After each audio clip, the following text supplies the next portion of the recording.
સુરતમાં અરેડ તાલુકાના તડકેશ્વર ગામે 21 કરોડ રૂપિયાની ધરાશાયી થયેલી પાણીની ટાંકી મુદ્દે 8 આરોપીઓએ બારડોલી સેશન્સ કોર્ટમાં નિયમિત જામીન અરજી દાખલ કરી છે।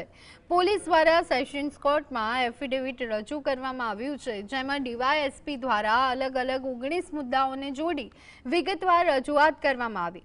સરકારી વકીલે આરોપીઓને જામીન ન આપવા કોર્ટમાં ધારદાર દલીલો રજૂ કરી। પોલીસ તપાસ મુજબ આરોપીઓએ સોઇલ ટેસ્ટ રિપોર્ટ કર્યા વિના અગાઉ હરિયાલ ગામના પ્રોજેક્ટના આંકડા દર્શાવ્યા તેમજ અન્ય ટાંકીના ફોટોગ્રાફ્સ રજૂ કરી તડકેશ્વરની ટાંકી તરીકે બતાવી નાણાં મંજૂર કરાવ્યા હતા।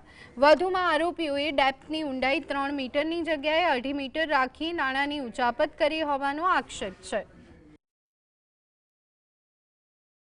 અને અત્યારે તપાસ ચાલુ છે। આ બધા સંજોગો ધ્યાને રાખીને હાલની જામીન અરજી નામંજૂર કરવાને માટે કોર્ટમાં રજૂઆત કરવામાં આવેલી।